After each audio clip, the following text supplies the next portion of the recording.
What's up guys, Agent here again with the patch notes version 6.0.1 review. This one should be pretty brief, not too many changes here. This is only the second week of the PTS, so not a lot of balance changes are made in the second week. A lot of them tend to come in the third week because they need time to collect feedback from the first week and actually, code in the changes. But there are at least one change in here that is pretty significant to possibly the balance of the game for supports.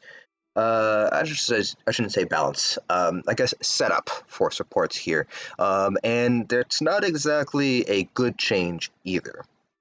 So this is 6.0.1 week 2 of the Greymoor PTS. Expect more balance changes to come in the third week. Like I mentioned, they need time to gather the feedback and then code in any of the changes that they think are necessary.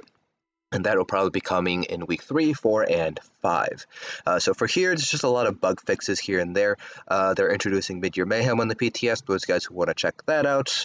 There's obviously going to be some new stuff on Mid-Year Mayhem.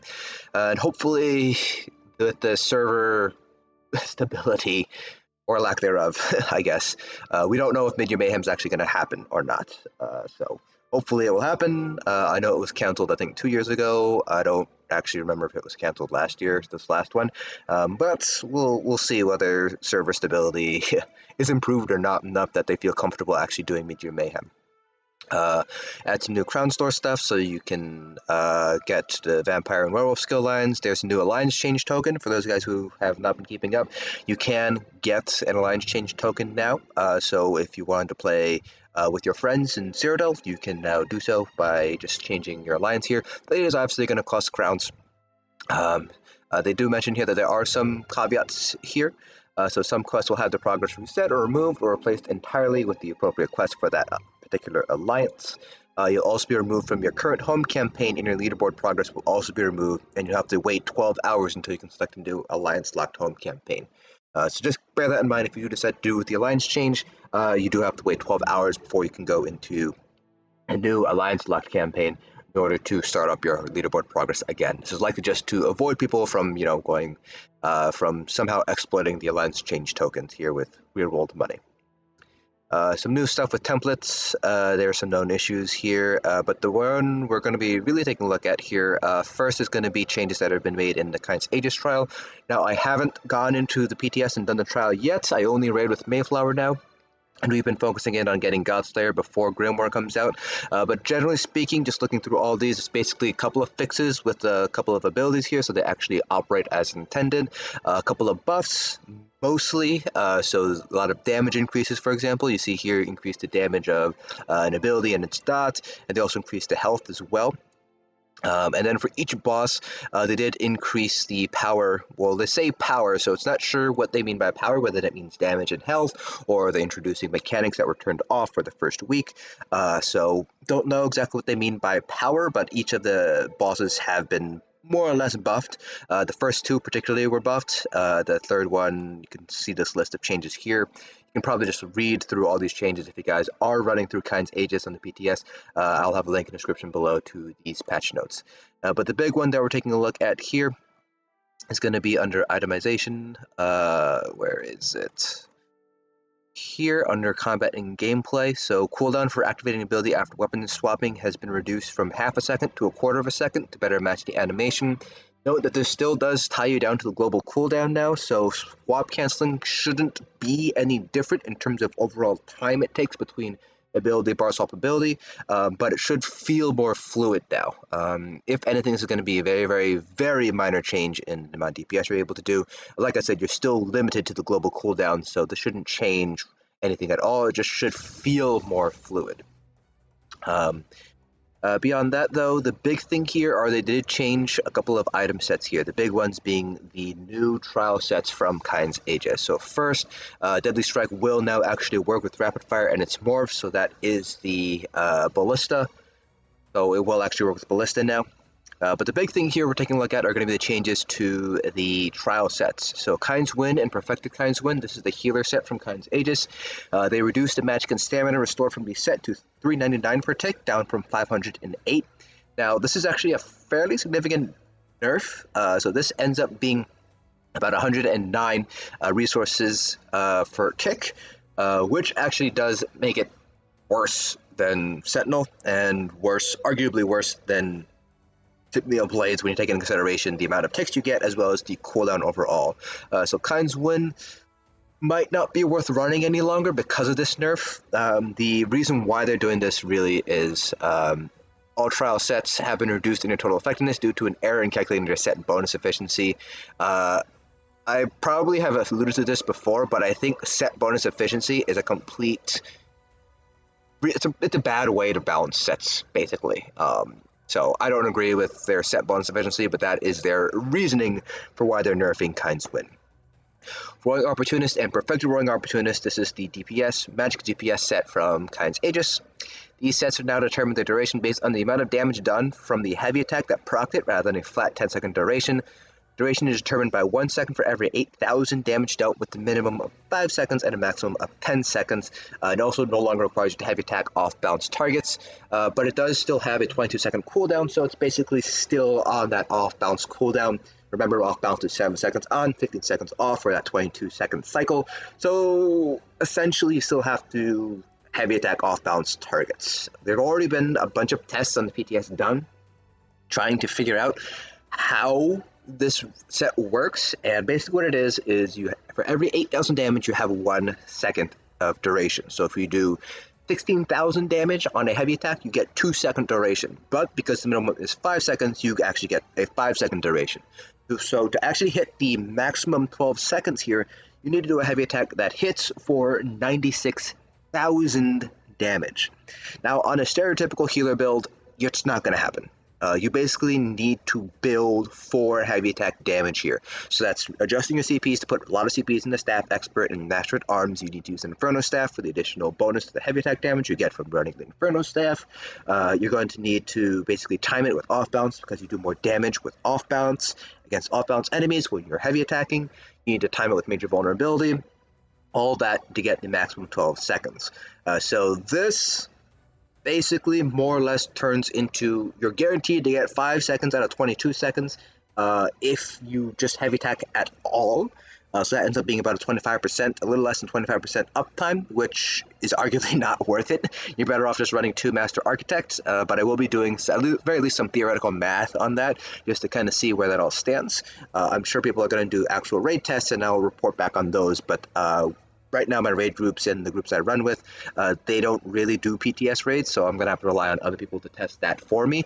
Instead, I'll just be relying on the theoretical math, so be on the lookout for that video, just math on Roaring Opportunist.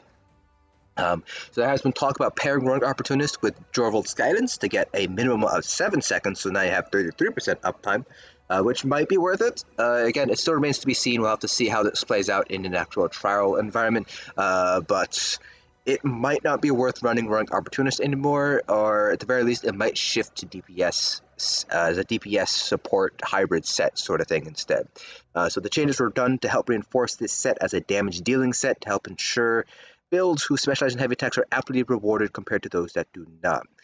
Now, there is obviously issues with this, meaning that heavy attack builds aren't really that strong compared to light attack builds. We've already kind of gone over this quite a few patches now where they've been trying to emphasize heavy attack builds, but it just doesn't seem to work out in their favor. The changes that have been made with Perfected Roaring Opportunist does not make it any more of a DPS set than the original Roaring Opportunist was. It's still likely going to find its way onto a support role, namely a healer. And if that's the case, then you're probably going to see Martial Knowledge and Zen being moved to like a Mag Decay support instead, because Mag Decays, while you are going to be losing some personal DPS, they're the best suited to run Zen and Martial Knowledge with the smallest DPS loss compared to other magical DPS out there. So the changes that they made here actually don't make heavy attack builds any more viable or any more lucrative than they currently is. Roaring Opportunist is still strictly a support set, pretty much falling in line with the old IA and with Alkosh, where it's a DPS set, but it fits far better on a support toolkit than a DPS toolkit. If they want to make heavy attack builds a thing, and they probably will never be a thing as long as the light and heavy attacks are the way they are, they're going to need to do something else. This is just a dumb change. This actually increases the skill gap because now you have to build for Roaring Opportunist, and you have to time it out to get that maximum debuff uptime or buff uptime if you're going for that. So if anything, this just widens the skill gap even further. So it just, again, is more evidence that this patch, it just doesn't seem like devs have their finger on the pulse at all for endgame content, for PvE content. Even for like progression guilds or beginner guilds, yeah, this is going to be arguably better than the old version, but even then, you're going to be using this on a support role, not really a DPS role to begin with. Heavy attack builds just aren't gonna match up to light attack builds. But again, I will be doing, at the very least, taking a look at theoretical math for different possible setups with Roaring Opportunist. For example, Marshall, Master Architect, Master Architect against Roaring Opportunist, Laquestes versus Roaring Opportunist with Advanced Yukata, and so on. So be on the lookout for the video coming out later. Fix some issues with Scurv Predators, Celatrix, Snow Treaders, Spawn and Mephala.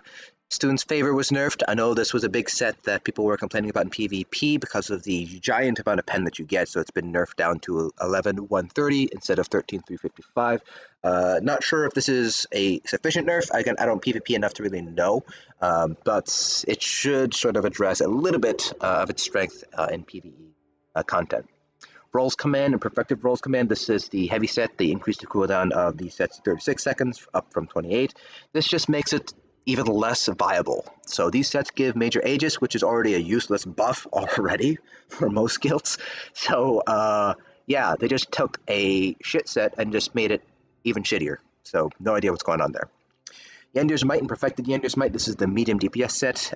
This set now grants 69. Nice. Stamina recovery and 111 weapon damage per stack, down from 100 and 158 respectively. Now, from what I've heard, this Yandir's Might is looking more for PvP than PvE, which doesn't really make much sense because it gives you minor Slayer on a 3-piece. And with this nerf, even it might not even be a good PvP set anymore. It certainly wasn't great in PvE to begin with, and now it's even worse. So now it's just, this doesn't make sense to run in PvE. This just kills it even further in PvE. As for PvP, I don't PvP enough to know whether this is going to work or not, but off the top of my head, minor Slayer on a PvP set? Really? If their goal was to make this a PvP set, PvP-oriented set, just put it in like as a new Rewards of the Worthy set, or just make it even an Overland set. Just replace this with some other set bonus. I don't know why they're putting a PvP set and gating it behind PvE content. I mean, you already have to do that kind of stuff anyways. But this just makes zero sense. So yeah, just more evidence that the devs just don't know how the game works at all from a meta level. But that's pretty much covers it for this. All this stuff is just, this minor fixes here and there. We're just really focusing in on these itemization changes. So this patch just, Greymoor is not looking like a good patch, guys. It is not inspiring confidence in me. I'm already thinking about just not playing in Greymoor. I mean, between the server stability issues, the bad trial instances, and now this, I'm not sure if I'm going to keep on playing for Greymoor. But yeah, that concludes this patch notes videos. As always, link in the description below to the full patch notes if you want to read the non-combat changes that they've made. I hope you guys enjoyed, and I'll see you guys in the next dungeon.